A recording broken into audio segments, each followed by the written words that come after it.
On peut pas faire un mois sans Megatron sans parler de l'un des nombreux personnages qui découlent de lui, ou inversement. Pour la deuxième vidéo du Megavember, je ne parlerai pas du chef des Decepticons. Par contre, je continue sur les Primes originels, avec un membre qui n'en faisait pas vraiment partie à l'origine. L'histoire du Fallen est complexe, notamment parce qu'il s'agit de l'un des membres les plus connus du groupe. Pour parler correctement du Fallen, on doit repartir au début du siècle. En 2003, les comics Dreamwave ont la licence Transformers, et le fondateur de la boîte dessine un personnage, The Fallen. Ce créateur, c'est Pat Lee. Je passe les détails, mais après avoir fait couler sa propre boîte, avoir acheté plusieurs voitures avec l'argent qu'il devait à ses artistes, et avoir disparu pendant 20 ans, on n'en garde pas un super bon souvenir. Mais s'il a fait une chose marquante dans l'histoire de la licence, c'est bien créer le premier design du Prime déchu. Niveau personnage, c'est plutôt Simon Furman qui s'en est occupé, et je vais pas détailler ici tout ce qu'il a pu écrire pour la licence. Et comme je l'évoquais plus tôt, à la base, le Fallen n'a pas été montré comme un Prime. C'est un héros d'Unicron, un être antique qui cherche à le libérer et lui permettre de continuer son passe-temps favori de dégustation de planètes. The Fallen a la particularité d'être tout le temps en feu, avec une allure de fourneau ancien et pas toujours avec un énorme canon sur le bras. Une prophétie, des légendes antiques et de l'imagerie épique qui correspondent bien à la série Dark Ages de War Within. Il n'a fallu qu'un mois après la sortie de cette série pour qu'un livre bien connu donne plus d'informations sur le Fallen, en le plaçant parmi les Primes originels, ces 13 entités qui n'étaient pas encore tout à fait définies, mais qui possédaient déjà des pouvoirs immenses. S'il a acquis le titre du déchu, c'est justement parce qu'il avait décidé de rejoindre Unicron, abandonnant sa première identité par la même occasion. 6 ans plus tard, le personnage arrivait sur grand écran, dans le film qui porte son nom. Il a fallu attendre 2010 pour que la continuité alignée révèle son vrai nom. Dorénavant, le Fallen s'appelle Megatronus. De mon côté, je trouve le nom ridicule, et je suis d'avis que les mystères sont parfois meilleurs lorsqu'ils ne sont pas résolus. Si je trouve le temps, je pourrais explorer mes idées sur le nom de Megatronus dans une vidéo différente. En tout cas, ce nom a renforcé le lien entre le Fallen et les Decepticons. Il s'agit maintenant du précurseur du mouvement, ce qui a également pour effet de l'éloigner d'Unicron. Les Decepticons sont tout autant contre Unicron que les Autobots, donc faire de Megatronus un Prime déchu à cause de son affiliation aux Mangeurs de Planètes, ça donnait un mix risqué. Bref, je passe les détails, mais c'est aussi vers 2010 que le Fallen gagne définitivement le Requiem Blaster comme arme personnelle. C'est une arme jugée trop dangereuse, à tel point qu'elle va tuer Solus Prime. Ça, c'est pour la dimension tragique du personnage. Plutôt que de le rendre fondamentalement méchant, on en fait un cœur brisé, qui sombre dans la violence après un meurtre accidentel. Et là, les bases sont posées, et on bouge pas trop pendant 10 ans. On ajoute des suites diverses, on change des détails, on le rend plus ou moins beau, mais les variations se calment et l'histoire se stabilise, pour avoir un lore bien défini sur le Fallen. Jusqu'à One. Dans le film de l'année dernière, Megatronus n'est plus un Prime déchu, mais une figure du bien, et c'est là que j'aime beaucoup son nom. Plus de Fallen ici, on a juste un Megatronus inspirant et bon, qui est à l'origine du nom de Megatron. Et ça me fait retomber sur l'intro. On est bien dans le Megavember. Megatronus the Fallen, qui gagne maintenant un titre après son nom, est sorti dans la première vague d'Age of the Primes, au prix de Leader Class. Comme on le verra, il s'agit d'une nouvelle version de son design Dreamwave, la version originale du personnage du Fallen.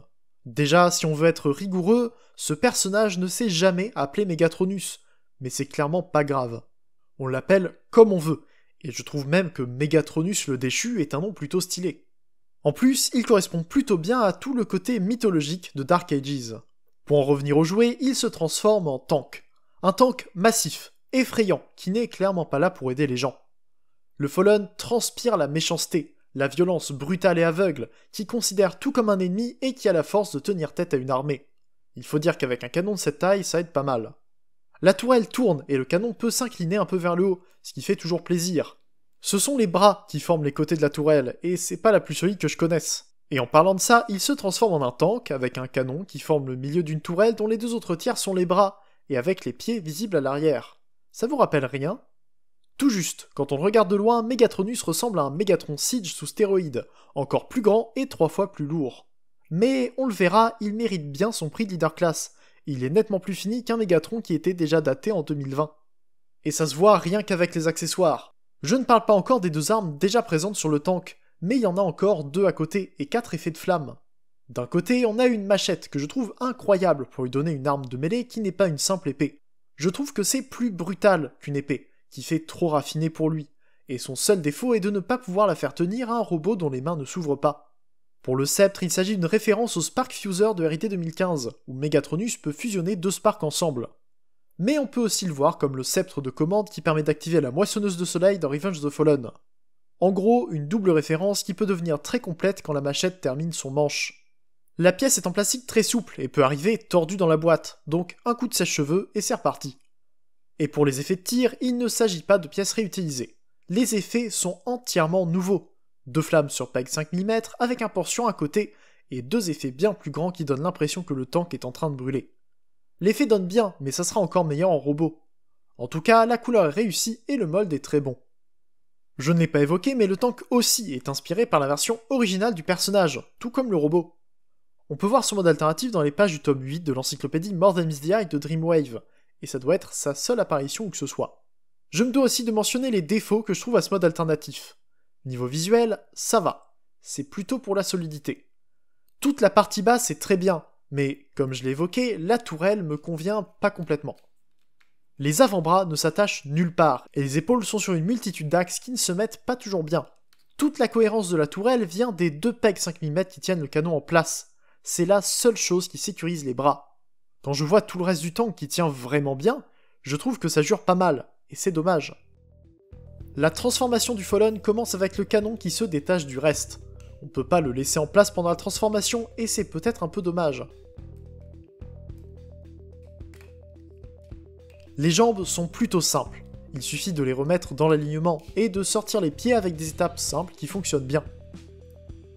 À cause de ça, les pieds sont creux, mais c'est un moindre mal quand on voit l'élégance du rangement.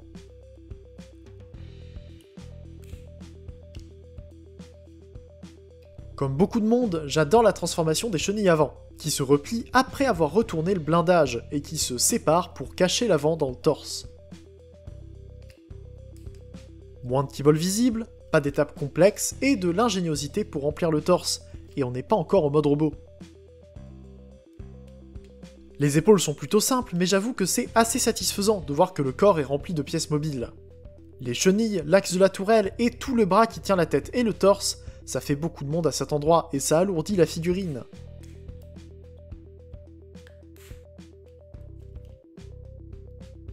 Plus qu'à ouvrir la plaque du torse, qui se replie vers l'avant plutôt que l'arrière, ce à quoi je m'attendais pas, et le Fallen est en mode robot. Je suis pas fan des personnages edgy et sérieux. Le côté méchant pour être méchant, qui va trop loin dans le délire tout en restant trop sérieux, ça me plaît pas trop. Mais quand même, depuis que je l'ai en main, je comprends mieux pourquoi tout le monde adore ce Fallen. Sans être de la taille d'un Dinobot Studio Series non plus, Megatronus est un leader class qui donne l'impression de valoir son prix. Il est massif, il est grand et il est bien articulé, ce qui en fait une figurine complète et agréable en main. Donc, oui, c'est un robot qui est là pour paraître méchant sous tous les angles, mais c'est aussi une bonne figurine. Son visage est caché sous un masque qui laisse voir de la lumière, grâce à des applications de peinture bien choisies, qui se retrouvent sur les épaules, le torse et les jambes. C'était l'idée du design Dreamwave, le faire ressembler à un mélange entre un chevalier et un fourneau, qui brûle de l'intérieur avant que les flammes commencent à sortir. Je préfère cette tête aux autres versions du Fallen qui lui donnent un casque en forme de logo Decepticon, surtout avec cette peinture. Le torse est très large, et sur mon exemplaire, il tient pas très bien en place. Il va pas se balader tout seul non plus, mais il se relève un peu des pegs qui sont censés le tenir, ce qui est un peu dommage. J'ai plusieurs choses à dire sur les bras, et la première, c'est les accessoires. Il n'y a pas de raison d'enlever le petit ensemble de missiles, il n'est pas sur port 5 mm, donc on peut pas le mettre ailleurs. Pour le bout du canon, ça ressemble un peu trop à Megatron G1 si on le met sur le côté droit, donc j'aime bien le mettre à la gauche de son backpack. Et c'est pareil pour sa dernière arme, que je vais plutôt mettre à gauche. Cette arme, c'est le Requiem Blaster, son artefact de Prime. C'est pour ça que le symbole de Megatronus est dessus. C'est une arme très grande, un énorme canon qui rend bien sur son bras. Mais il est un peu lourd pour ses articulations. C'était pas comme ça au déballage et je suis étonné que ça soit dégradé si vite, mais les épaules de mon Megatronus sont plutôt lâches. Quand je mets l'effet de tir de Megatron Transmetal 2 Legacy dans le canon, il suffit de pas grand chose pour que le bras tombe tout seul. Le pire, c'est qu'il y a des endroits où ça tient bien, mais d'autres où c'est beaucoup trop lâche. J'ai pu prendre quelques photos où il tient Solus à bout de bras, mais j'ai peur qu'il ne puisse plus le faire d'ici quelques mois. Je ne l'ai pas depuis très longtemps et j'ai pas trop forcé sur les épaules, mais il s'est très vite dégradé. Pour revenir au canon, on peut mettre le Prime Master Megatronus dedans, pour lier encore une fois les deux versions Generations les plus récentes du personnage. Et pour finir sur les bras, les mains s'ouvrent, ce qui est utile pour pouvoir prendre son bâton ou sa machette. Pour les jambes, je peux surtout noter les articulations des hanches qui sont décentrées, comme sur Prima, pour lui permettre de les amener plus haut. C'est très pratique, et j'aurais peut-être aimé avoir des genoux encore plus permissifs, même si c'est déjà pas mal. On a quand même deux rotations, une à la cuisse et une au-dessus du genou, ce qui peut aussi le rendre plus naturel et organique. Enfin, son dos est très propre. Il a peut-être des chenilles comme Megatron Siege, elles sont bien mieux gérées, avec plus de budget pour pouvoir les cacher et les intégrer vraiment au robot. On peut même jouer un peu avec le blindage pour donner encore plus de prestance au robot, ce que je m'amuse à faire parfois. Mais le mieux reste encore de lui donner ses flammes. Un effet sur chaque épaule et les deux autres dans le dos, et le Fallen est prêt à déchaîner l'enfer sur les ennemis. C'est le genre de détail qui donne bien, qui permet aux effets de tir d'être de nouveau présents alors qu'ils commençaient à disparaître des gammes actuelles. J'adore les effets de tir, et les flammes peuvent être utilisées sur beaucoup de figurines, ce qui ajoute tout de suite aux histoires qu'on veut raconter. Je le compare une nouvelle fois à Megatron Siege, juste pour montrer sa taille. Bien sûr, le Fallen est plus grand, plus complexe et plus joli que Megatron, mais c'était évident. Ce qui peut être plus intéressant, c'est de le comparer aux autres Primes. Je n'ai pas encore parlé d'Alchemist, mais ça viendra. En tout cas, ça fait du bien d'avoir un ennemi dans cette équipe. La chute des Primes est une partie importante de la mythologie cybertronienne, et ça sera amusant de la refaire une fois que toute l'équipe sera sortie. Peut-être que le Fallen finira par avoir un adversaire à sa hauteur avec les prochaines sorties. Non pas que les autres soient mauvais, mais on sent bien le budget supplémentaire qui a été mis dedans. Le Fallen est très articulé, c'était une joie de le poser malgré ses épaules lâches et les différents axes à cet endroit qui ne voulaient pas toujours rester en place. Au moins, il peut amener les bras vers l'avant de son torse, mais c'est pas toujours optimal quand les épaules décident de se séparer du torse elles-mêmes. En tout cas, avec ses nombreuses armes et ses effets, les possibilités sont immenses. Je dirais pas que c'est mon préféré, puisque pour le moment, cet honneur revient à Prima. Mais Megatronus est deuxième, sans aucun doute. Je le recommande, mais je pense qu'il s'est déjà bien vendu. Tout le monde semble aimer le Fallen, et je pense que si vous l'aimez, vous l'avez déjà. Malheureusement, pour ceux qui l'ont loupé, il n'est plus disponible sur Transformers.eu, mais vous pouvez toujours aller faire un tour là-bas pour les prochaines sorties. Les arrivages sont assez fréquents. Et ça sera tout pour moi au sujet de Megatronus le déchu. Merci à vous d'avoir suivi cette deuxième review du Megavember qui continuera d'une façon un peu plus cohérente à présent. Comme d'habitude, j'attends vos retours en commentaire et je vous attends sur l'Arche pour discuter autour de la franchise. On se retrouve bientôt pour une nouvelle vidéo, c'était Ilya, fin de jour et salut.